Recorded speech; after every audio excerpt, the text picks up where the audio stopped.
नमस्कार। जय जय राम, जय सिया राम, जय हो बागेश्वर धाम सरकार, जय हो हनुमान जी महाराज। मेरे प्यारे सभी दर्शकों, आज की इस वीडियो में मैं फिर से एक बहुत ही सुंदर, रोचक और ज़बरदस्त कहानी लेकर के आया हूँ जो आपके दिलों को छू जाएगा। इसलिए आप इस कहानी के अंत तक अवश्य ही बने रहेंगे। यह कहानी बहुत ही मज़ेदार है, साथ ही साथ यह बहुत ही ज़बरदस्त, ज्ञानवर्धक और प्रेरणादायक भी है। इसलिए आप इस कहानी के अंत तक अवश्य ही बने रहिएगा। तो बस देरी किस चीज़ की है, चलो ना इस वाक़या को, इस किस्सा को शुरू ही कर देते हैं। बहुत पुराने समय की बात है कि एक बार की बात है कि एक गांव में एक लुहार रहता था। और लुहार का काम क्या होता है कि बस वह अपना काम, लोहे लकड़ का काम जो है, कुल्हाड़ी बनाना, हंसिया बनाना, कुल्हाड़ी बनाना, ऐसे जो है लोहे के सामान बना करके वह बेचा करता था। उस लुहार का एकमात्र इकलौता एक बेटा था। वो लड़का बड़ा हो गया था, लेकिन वो कोई काम धाम नहीं करता था। वह घर पर ही बैठा था और वह घर पर ही रहता था, पिता के साथ में कुछ हाथ बटाता था। लेकिन एक बार वह लड़का जो है अपने उस पिता से कहा कि देखो पिताजी, मेरे को एक जो चाकू चाहिए, बड़ी सी तेज धारीदार वाली, अगर आप दे देते तो बड़ी अच्छी बात होती। उसने कहा बेटा क्या करोगे? उसने कहा पिताजी छोड़िए ना सब बातें, बस आप मेरे को दे दीजिए। एक दिन कहता है तो वह लोहार नहीं बनाता है, लेकिन दूसरे दिन वह लड़का जिद पर आ जाता है, पिताजी मेरे को चाहिए तो चाहिए। दूसरे दिन भी किसी तरीके से लोहार उस बेटे के बातों को टाल देता है। 3 दिन 4 दिन वह टाल देता है, लेकिन एक दिन वो लड़का जिद पर आ जाता है कि मेरे को चाहिए ही चाहिए। वो चाहे जो कुछ भेजे, वह खाना पीना सब कुछ त्याग देता है और जिद पर आकर के बैठ जाता है। बेचारा वह पिता बड़ा ही मजबूर अपने बेटे को मान करके आखिर उसके लिए बड़ी सी और तेज धारीदार वाली एक चाकू बनाया और चाकू बना करके अपने बेटे को दे दिया। अब जब चाकू बन गया तो वह बेटा पाकर के बड़ा खुश हुआ। 2 दिन 3 दिन गुजरे और वह बेटा जो है उस चाकू के साथ में खेलता, चाकू के साथ प्रैक्टिस करता, चाकू के साथ मारपीट करने का जो प्रैक्टिस करता। और इस तरीके से करते करते 1 महीने बीत गए। और जब 1 महीने बीत गए तो उस बेटे ने अपने बाप से कहा कि देखिए पिताजी, एक बात मैं आपसे कहता हूं और आपको यह काम करना ही पड़ेगा, वरना आपने जो चाकू बनाई है, सोच लीजिएगा मुझसे बुरा कोई होगा नहीं। वह बाप कहता है अरे बेटा क्या करोगे, क्या मेरे को मार दोगे? उसने कहा चाकू का उपयोग करूंगा और कुछ नहीं करूंगा। लोहार भी बेचारा डर जाता। वो कहता है अरे बेटा बता तो तेरा काम क्या है, कौन सा काम करना? उसने कहा पिताजी आप मेरे बाप हैं और हर बाप का ये फर्ज बनता है कि अपने बेटे का शादी विवाह कराना। इसलिए मेरे को एक लड़की बहुत पसंद है और आप वहाँ पर जाइए और उसके घर जो है मेरी शादी का बात करिए। उसने कहा कौन सी लड़की, कहाँ पर रहती है? उसने कहा जो हमारे राज्य के राजा है ना, उस राजा के इकलौती एक बेटी है, वह बहुत ही खूबसूरत है और मैं उसे बहुत चाहता हूँ। इसलिए आप जो मेरी बात राजा के यहाँ जो करिए और मैं उसे शादी करना चाहता हूँ। वो लोहार कहता करे क्या तुम पागल हो गए हो? अरे क्या वो राजा साहब अपने बेटी की शादी तुम्हारे साथ में क्यों करेंगे? अरे कहीं तुम्हारा दिमाग तो सनक नहीं गया ना? उस लड़के ने कहा क्या पिताजी आप ऐसे क्यों बातें करते हैं? मैंने जो कहा ना बस आपको करना है, वरना सोच लीजिएगा खैरियत नहीं है। अब बेचारे ये बाप डर जाता है, कहता है यार अगर मैं अपने बेटे की बात को नहीं माना तो मेरा बेटा मेरे को जीते जी चाकू से घोंप करके मार देगा। जो मैंने हथियार बना करके दिया उसी हथियार का उपयोग मेरे ही ऊपर करेगा। लेकिन इससे भला तो बात यह है कि अगर मैं राजा के यहाँ पर जाऊँगा और उनसे अगर अपने बेटे की शादी की बात करूँगा उनकी बेटी से, तब तो राजा भी मेरे को जीते जी मार देंगे। लेकिन चाहे जो कुछ भी है, अपने बेटे के हाथों से मरने से अच्छा है कि राजा के यहाँ, जो राजा के हाथों से मरो, थोड़ा सा नाम होगा कि हाँ राजा ने इसलिए मरवा दिया। फिर जो है उस लोहार ने फैसला कर दिया कि राजा साहब के यहाँ जाएंगे अपने बेटे के रिश्ता की बात करने के लिए। वो लोहार जो अगली सुबह उठता है और राज दरबार में चला जाता है और राज दरबार में अपने बेटे को भी लेकर के जाता है। तो राजा ने कहा कि आखिर लोहार तुम बताओ यहाँ पर क्या करने के लिए हो, किस खास काम के लिए यहाँ पर आए हो? उस लोहार ने कहा राजा साहब जब मैं आपके यहाँ पर आ ही गया हूँ तो झूठ झूठाने की बात क्या है? देखिए मेरे साथ में एक मेरा जो बेटा है, यह मात्र इकलौता एक बेटा है, यह बहुत हिष्ट पुष्ट सुडौल है और आपकी इकलौती एकमात्र एक बेटी है। इसलिए मैं सीधा सीधा एक ही बातों में कहना चाहता हूँ कि मैं अपने बेटे की शादी आपकी बेटी से करना चाहता हूँ। मेरा बेटा आपकी बेटी को बहुत ही पसंद करता है। राजा जब इस बात को सुनता है तो उसका खून खौल उठता है, लेकिन वो सोचता है कि भरी दरबार में अगर मैं इसको कुछ कहूँ, इसको सजा दिवाऊं तो लोग क्या कहेंगे। अरे बस वैसे ही मना कर दे, बस बात खत्म। लेकिन राजा ने अपने मंत्री से कहा, यार क्या बात है, इस लड़के में कुछ खास बात है क्या।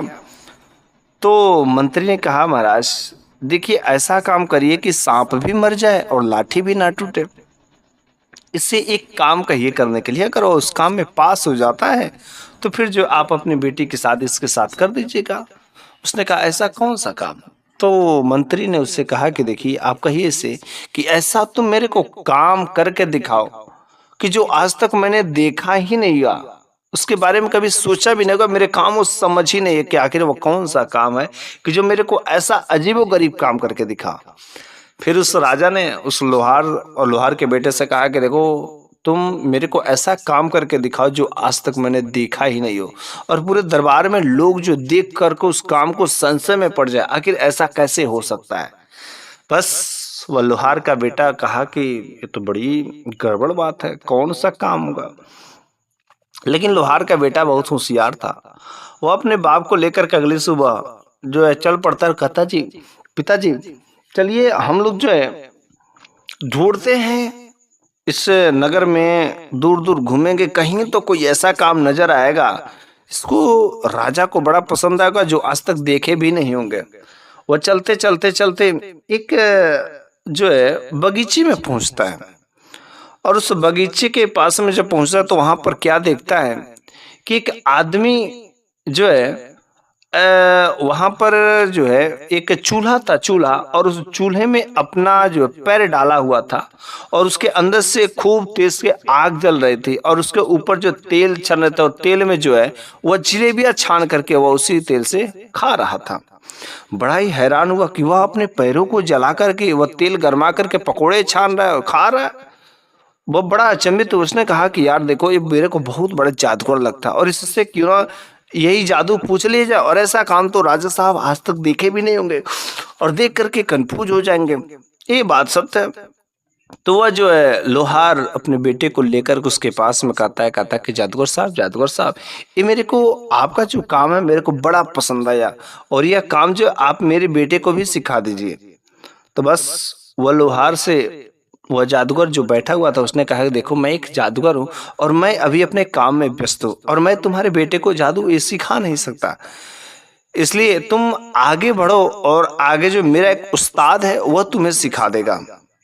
फिर वह आगे बढ़ जाता है और जब आगे बढ़ता है तो देखता है क्या कि एक आम का पेड़ है और उस आम के पेड़ के नीचे एक आदमी बैठा हुआ है और उसके चारों तरफ आम के ढेर लगे हुए हैं और वह बीच में बैठा हुआ है और वह भी अपने पैरों को वैसे आग में की भट्टी में डाला हुआ है और तेल गरम कर रहा है और उसमें जो मीठी मीठी जलेबियां जो तल रहा है और उसको निकाल निकाल करके वो खाया जा रहा है। वो दिखता है यार ये पक्का उसका उस्ताद तो तक, ये तो लग रहा है उससे भी बड़ा जादूगर है, देखो अपने अगल बगल इतना आम का ढेर भी लगा है, इससे तो पक्का जो ये जादूगर अच्छा है, इससे जादूगर पक्का सीखना। लोहार अपने बेटे को लेकर उस आम के पेड़ के नीचे जाता है और कहता है, जादूगर साहब, जादूगर साहब, मेरे को आपका काम बड़ा पसंद आया और आप यदि मेरे बेटे को सिखा देते तो बड़ी अच्छी बात होती। तो फिर उसने कहा कि देखिए अभी मैं अपने काम में व्यस्त हूँ और आप थोड़े दूर आगे जाइए, वहां पर मेरा उस्ताद मिलेगा, वो जो आपको अवश्य ही जादू सिखा देंगे। बस वो लोहार जो है अपने बेटे को लेकर के आगे बढ़ जाता है। जब आगे बढ़ता है तो क्या देखता है कि वहां पर जो है एक बेर का पेड़ है और उस बेर के पेड़ के नीचे एक आदमी जिसके चारों तरफ बेर का ढेर सारे फल लगे थे और वह अभी चूल्हे में अपना पैर जो डाल रहा था, उसका पैर जल रहा था और उस पर वह तेल खोल रहा था। उस तेल में जो मिठाइयाँ बना करके वह खाया जा रहा था डिफरेंट डिफरेंट प्रकार के डिशेज जो उसे मन पसंद आता वह बनाता और खाया जाता था और वह वहीं पर बैठा रहा। कहते यार ये तो और अजीब जादूगर है, इससे तो पक्का और यही लग रहा है कि वो उस्ताद है। उसने उस लोहार ने अपने बेटे को लेकर के उस बेर के पेड़ के नीचे वाले आदमी के पास में गया। कहा, जादूगर साहब, मेरे बेटे को जादू सीखना है। आप मेरे को बेटे को जो है चेला बना लीजिए, इसको शिष्य बना करके सिखा दीजिए। आप जैसा कहेंगे वैसा करेंगे। उसने क्या किया, वास्तव में तुम्हारा बेटा जो है जादूगर बनना चाहता है, सीखना चाहता है? उसने कहा, हाँ हाँ। तो उसने कहा, देखो ये मेरे बगल में एक चाबी पड़ी है और वहां पर एक कमरा है। इस चाबी को ले जाओ और उस कमरे का ताला बंद है, उसको खोलो और अपने बेटी को ले जाकर उसमें बंद कर दो। वह लोहार वैसा ही किया, वहां से चाबी उठाया और जाकर के कमरा खोला और कमरे में अपने बेटी को ले जाकर के बंद कर दिया और उससे कहा कि अब मैं क्या करूं? उसने कहा, अब तुम यहां से जाओ और पूरे जो है साल भर के बाद जो है तुम वापस लौटना और तुम्हारा बेटा जो है जादूगर बन जाएगा। फिर लोहार वहां से चला गया अपने बेटे को उस कमरे में छोड़ करके। लेकिन जब वहां पर थोड़ा सा उस समय अंधेरा था, तो जब वो लड़का उस कमरे में जाता है और कुछ देर के बाद उसको धीरे धीरे वहां पर स्पष्ट समझ आने लगता कि यहाँ पर क्या है। जब अपने आसपास वह टटोलता है तो वह देखता, अरे यहाँ पर तो काफी हड्डियां पड़ी हैं। ऐसा लग रहा है कि कितने सारे हड्डी के ढांचे हैं और कितने लोगों को इस कमरे में बंद कर कर ऐसे ही मर गए हैं और मेरा भी हाल यही ही होने वाला है। इससे पहले ही कुछ उपाय करना पड़ेगा, यह तो यहाँ से उठेगा नहीं और हमें लगता है कि ऐसे भी मेरी जान निकल जाएगी। उसे कुछ समझ नहीं आता है, लेकिन अभी मेरे शरीर में ताकत है और अभी मेरे को कुछ करना ही पड़ेगा। वह तुरंत जो उन कंकालों में से एक हड्डी लेता है, मजबूत हड्डी, और उन हड्डियों से उस घर के अंदर जो खुदाई करना शुरू कर देता है। खुदाई करते करते नींव तक पहुंच जाता है और आखिरकार उसका मिशन सफल हो जाता है। नींव खोद करके उस पार कर जाता है। लेकिन जैसे ही जब नींव खोद करके उस पार करता है तो उसका जो है रास्ता एक अलग कमरे में जाता है। और जब उस अलग कमरे में जाता है तो वहां पर क्या देखता है कि जो दूसरा कमरा है वह काफी सजा हुआ है, बहुत ही अच्छा है। और वहीं पर जो है एक खूबसूरत बेड लगा हुआ है और उस बेड पर एक खूबसूरत जो लड़की लेटी हुई है। और जैसे वो उस कमरे में जाता है तो वह लड़की इसको देख करके डर जाती है और यह भी डर जाता है, चिल्लाने वाला रहता है, बिल्कुल ही डरा हुआ रहता है। लेकिन इसके मन में मोहित भी आ जाता है, कितनी खूबसूरत लड़की। वह लड़की हल्ला करना चाहती है लेकिन वह कहती कि नहीं, पहले इससे पूछ ले बात क्या है। तो उसने कहा, तुम यहाँ पर कैसे आए और कैसे तुम इस रास्ते से आए? उसने कहा, देखो मेरे साथ में ऐसी ऐसी हालत हुई है। लोहार के बेटे ने सारी की सारी बात बता दी। उस लड़की ने कहा, तुम तो काफी होशियार हो और चतुर निकले हो। आज तक पता नहीं कितने लोग मेरे बाप से जादूगर सीखने के लिए, जादू सीखने के लिए यार उस कमरे में हड्डी का ढांचा बन करके रह गए और मेरे बाप ने मेरे को इस तरीके से पैक करके रखा, मैं घर से बाहर नहीं जा सकती और मैं अपने बाप से बड़ी जादूगर हूँ। अगर तुम मेरी बात मानो तो तुम मेरे पास रहो और जो है हम तुम्हें एक से बढ़ करके एक अच्छी अच्छी जादू सिखा देंगे। उसने कहा, सच्ची? तो फिर वह बात मान गया और वह जो उसके साथ में रहने लगा, धीरे धीरे उससे प्रेम भी होने लगा। लेकिन वह जो है अपने काम में हमेशा अडिग रहता। उस लड़की ने हर तरीके का उससे जादू सिखाया, जितना चाहे हर तरीके से उसके पास जितनी जादुई विद्या थी सब कुछ सिखाया। साल भर बीत गए, 2 साल बीत गए। 2 साल बीतने के बाद जो है वह लोहार आता है। और जब लोहार आता है तो वो देखता करे अभी तो वह जादूगर वैसे ही काम कर उसी बैर के पेड़ के नीचे पड़ा है। तो उससे पूछता है, करे मेरा बेटा तो कहाँ पर है? मेरा बेटा जादूगर बन गया? उसने कहा, मेरे को तो नहीं पता, अभी तो मैं अपने काम में ही बिजी हूँ। तुमको विश्वास नहीं होता था? देखो तुम उस दिन ताला बंद करके गए थे और मेरे को चाबी दे करके गए थे। देखो तब से जो चाबी वहीं पर पड़ी है। अगर तुम्हें अपने बेटे की हालचाल देखना है तो ये चाबी उठाओ और जाओ ताला खोल करके देख लो, अपने बेटे से मिल लो। वो लोहार कहता, क्या बातें करे? सुन करके बहुत ही अचंभव हो जाता है। वो कहता कि मेरा बेटा का तो हड्डी का ढांचा भी मिलेगा या तो हड्डियां भी नहीं मिलेगी। मेरा बेटा इस दुनिया से छोड़ करके अब तो चला गया, बेचारा तड़प तड़प के मरा होगा।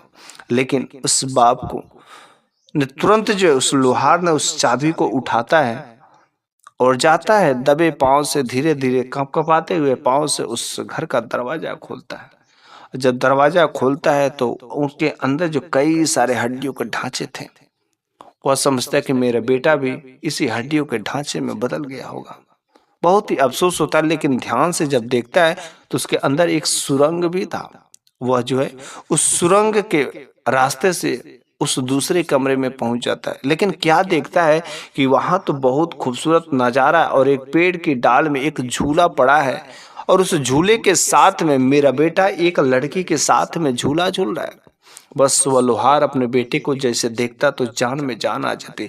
तुरंत तो अपने बेटे को दौड़ करके गले लगा लेता है। वह लोहार का बेटा भी अपने बाप से मिल करके बड़ा खुश होता है।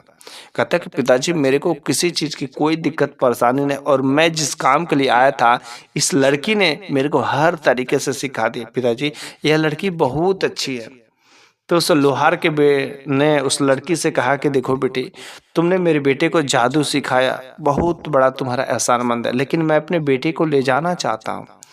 उस लड़की ने कहा कि आपके बेटे को तो छोड़ने का मन नहीं कर रहा है, क्योंकि मुझे तो आपके बेटे से प्रेम हो गया है और मौका आने पर मैं आपके बेटे से शादी जरूर करूंगी। फिर इस तरीके से उस लड़की ने कहा कि ठीक है, आप अपने बेटे को ले जाइए, लेकिन अगर इस तरीके से ले जाएंगे तो मेरा जो बाप बाहर बैठा हुआ वह देख लेगा और फिर आपके बेटे को जाने नहीं देगा, मार देगा। मैं इसी वजह से यहाँ से निकल नहीं पाती हूँ। ऐसा काम करिए कि आप जो है यहाँ पर से जो हड्डियां हैं उन हड्डियों के बहाने जो कहिएगा कि मेरा बेटा तो मर गया है और मैं अपने बेटे की हड्डियों को मैं ले जाना चाहता और उसी हड्डियों को एक कपड़े में बांध करके आप ले जाइएगा और उसी हड्डियों के बहाने अपने बेटे को आप ले करके चले जाइएगा। लेकिन मेरा भी तो जी करता है आपके साथ में चलने का, लेकिन मैं कैसे जाऊंगा? मेरा बाप देखेगा ना तो मेरे ऊपर ऐसे जादू कर देगा कि बस मेरे को जीवित नहीं छोड़ेगा। इसलिए मैं नहीं जा सकती, लेकिन वापस जरूर आना, मैं तुमसे ही शादी करूंगी।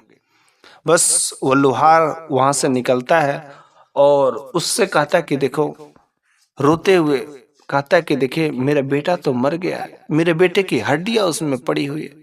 एक काम करते कि मेरे बेटे की आत्मा की शांति के लिए मैं अपने बेटे की हड्डियों को ले जाना चाहता हूँ। आप एक बड़ी सी चद्दर दे देते हैं तो बस मैं उन हड्डियों को जो है उसमें लेकर के समेट करके लेकर के जाता हूँ। तो उसने कहा अगर तुम्हारी ऐसी इच्छा है तो लो, ये चद्दर लो और उस चद्दर में अपने बेटे की सारी हड्डियों को इकट्ठा करके लेकर के चले जाना। वो चद्दर ले गया और उस चद्दर को फिर से उस सुरंग के रास्ते अंदर गया और अपने बेटे को उस चद्दर में अच्छे से लिपट करके कंधे पर रख लिया और आंखों में आंसू लेते हुए वो चलने लगा। वह तो यही समझा कि हाँ, वो तो अपने हड्डियों को ले, लेकिन वो अपने काम में इतना व्यस्त था कि उस पर ध्यान नहीं दिया और वह लोहार अपने बेटे को चद्दर में लिपट करके वहां से निकल पड़ा। कुछ दूर ही गया कि वह लोहार थक जाता और उस चद्दर को नीचे रखता, फिर वह बेटा जो है साथ में चलने लगता। साथ में चलता है, कहता कि पिताजी अब तो हमारे पास काफी अच्छी खासी जादुई विद्या है, अब देखिएगा अब हम लोग रास्ते पर चलेंगे तो कमाई करते हुए चलेंगे। उसने कहा अच्छा ऐसी बात है? उसने कहा हाँ पिताजी, मैं जो है क्या करता हूँ, मैं बैल बनूंगा और आप जो एक जो सामने कुछ दूरी पर जमींदार है उस जमींदार के हाथों जो है मेरे को बेच दीजिएगा, लेकिन जो मेरी रस्सी है ना आप उस रस्सी को मत दीजिएगा, रस्सी को ले लीजिएगा। उसने कहा ठीक है। ऐसे ही बीरवा तुरंत बैल बन गया और लोहार जो उस बैल की जो रस्सी हाथों में ले लेती है और चलने लगता है। चलते चलते जो जमींदार मिलता है और जमींदार ने पूछ लिया कि भाई क्या तुम बैल बेचोगे? उसने कहा हाँ हाँ, बैल का अगर अच्छे खासे कीमत मिलेंगे तो बैल तो बेचेंगे ही बेचेंगे। उसने कहा कितनी कीमत लोगे? लेकिन कहा उस लोहार ने कहा कि देखिए बैल का कीमत पूछने से पहले आप जो काम करवाना चाहते हैं अगर देखिए वह काम सही से करेगा तब तो आप कीमत सही देंगे। उसने कहा ठीक है। तो बस वह जो है गन्ने की पिराई कर रहा था और वह गन्ने की जब पिराई कर रहा था तो यह बैल जो गया और बस दौड़ दौड़ के पूरा फुर्तीला के साथ से 8-10 चक्कर लगाया। वह जमींदार समझ गया कि बस यह बैल बहुत ताकतवर है, बहुत फुर्तीला है। उस जमींदार ने उस लोहार से कहा कि देखो बैल तो बहुत ताकतवर है, बोलो तुम इसके क्या कीमत लोगे? तो लोहार ने कहा देखिए साहब ज्यादा नहीं, मेरे को बस 100 रुपया दे दीजिए और 100 रुपये में आप जो है बैल ले लीजिए, लेकिन मैं इस बैल का जो रस्सी है मैं रस्सी जो है ले करके जाना चाहूंगा, मैं रस्सी नहीं दूंगा। तो उस जमींदार ने कहा तो ठीक है आप रस्सी अपना खोल लीजिए। बस वह लोहार जो है रस्सी को खोल लिया और रस्सी को लेकर के 100 रुपये लेकर के आगे चल दिया। कुछ देर तक वह जो बैल उसका गन्ने के अच्छे से पिराई किया और बस पिराई करता है, जमींदार का ध्यान वहां से हटता है और बैल वहां से तुरंत खुला करके भागता है और खुला करके भाग करके फिर से अपने बाप के पास में आता है और फिर से वो मंत्रों को पढ़ता है और लड़का बन जाता है। और इधर जमींदार जो है भागा भागा उसके पीछे 3-4 लोगों को लेकर के आता है और रास्ते में तब तक लुहार मिल जाता, लुहार के साथ में एक लड़का भी था। तो उस लुहार से कहा कि अरे भाई क्या तुमने देखा रे जिस बैल को तुमने दिया और पता नहीं कहाँ अभी को खुला करके भाग गए, मेरे को समझ नहीं रहा। उसने कहा भाई मैंने तो बैल बेच दिया, अब तुम समझो। वह लड़का मंद मंद हंस रहा था, लेकिन ये बात को जमींदार समझ नहीं पाया। फिर से उसकी कमाई तो हो गई थी। तो उस लोहार के बेटे ने कहा देखिए पिताजी 100 रुपये के देखिए कितना कम समय में कितना अधिक जो है पैसे की कमाई हो गई। अब आगे चलिए मैं ऊंट बनता हूं और इस ऊंट को जो है आगे एक फकीर मिलेगा, उस फकीर के हाथों बेचेगा और इस बार जो इतना सस्ता मत बेचेगा, ऊंची रकम में बेचेगा, कम से कम 1000 रुपए में। उसने कहा ठीक है, लेकिन इस बार भी मेरा जो नकैल रहेगा ना, ऊंट बनूंगा तो ऊंट का नकैल मत दीजिएगा। तो उसने कहा ठीक है। फिर से वह ऊंट बन गया, मंत्र को पढ़ा, ऊंट बन गया, आगे चला तो वह जो है एक फकीर मिला। वह फकीर जो खुद एक जादूगर था। उस फकीर ने कहा भाई ऊंट का क्या कीमत दोगे? तो उसने बताया कि देखो भाई ऊंट बड़ी काम की चीज है और मैं कोई जो है दाम तोड़ना नहीं चाहता, खूबसूरत ऊंट है, मेरे को 1000 रुपये चाहिए। उस फकीर ने कहा ठीक है 1000 रुपये ले लो और मेरे को ऊंट दे दो। अब 1000 रुपये दे दिया, लेकिन उसने कहा कि देखो भाई मैं ऊंट तो दूंगा लेकिन मैं इसका नकैल नहीं दूंगा। तो उस फकीर ने कहा कि देखो भाई मेरे पास नकैल है नहीं, मेरे पास कोई रस्सी है नहीं, तो मैं ऊंट को कैसे ले जाऊंगा, तो मैं नकैल तो देनी पड़ेगी।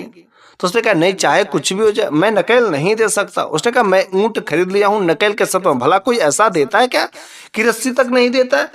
मेरे को रस्सी चाहिए तुझे, भला मैं ऊंट को कैसे ले जाऊंगा? ऐसे जो दोनों में बकचक होने लगी और वहां पर ऐसे करते करते काफी लोग भी जुट जाते हैं। और जब काफी लोग जुट जाते हैं तो वह फकीर भी एक जादूगर था और लोग भी कहे कि हाँ ठीक है भाई ऊंट के साथ तो भाई नकैल तो जरूरी है, देना ही पड़ेगा। और बेचारा वो लोहार जो है नकैल को दे देता है और वो आगे बढ़ता, बड़ा बेचारा दुखी होता है।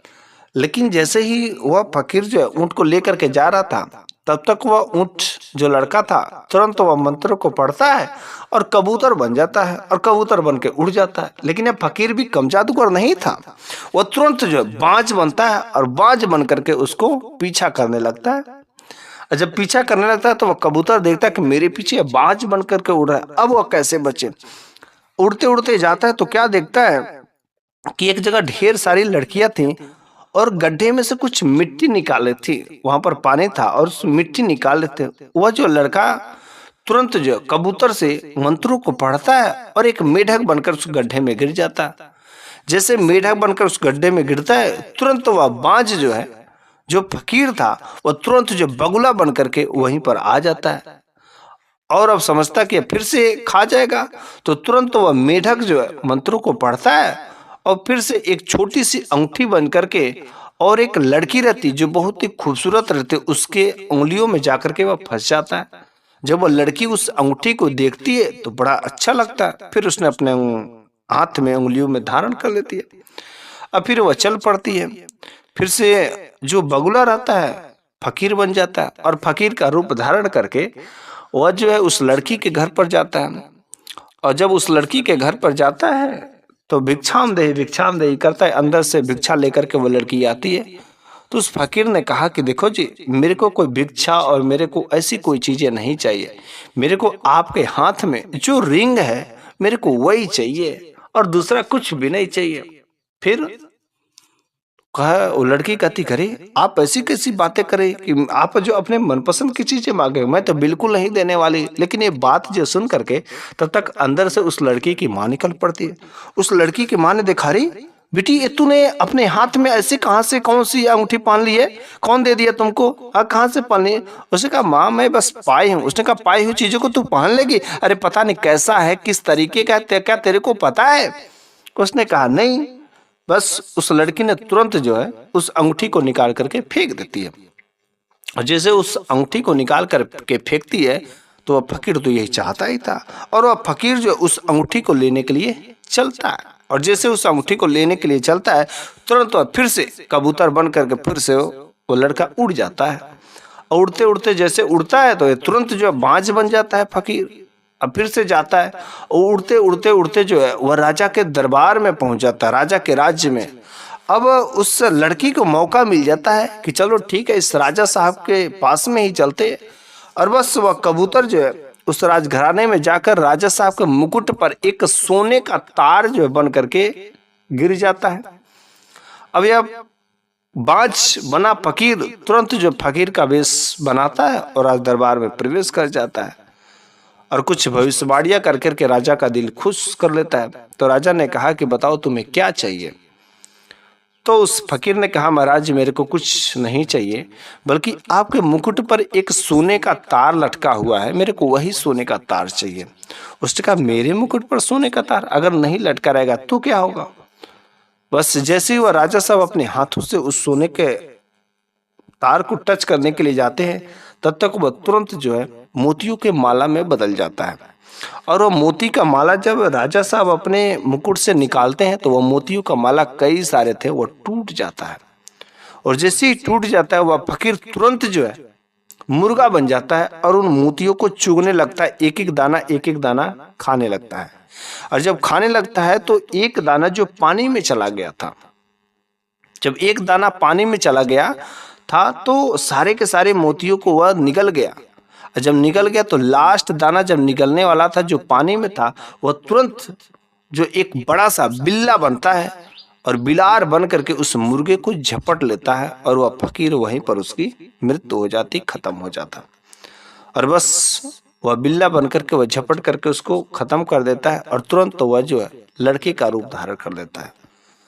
वह राजा और राज दरबार में जितने भी लोग रहते हैं इस वाकया को देख करके, ऐसा हादसा को देख करके सारे के सारे लोग हैरान रह जाते ऐसा कैसे हो सकता है, क्या ये संभव है।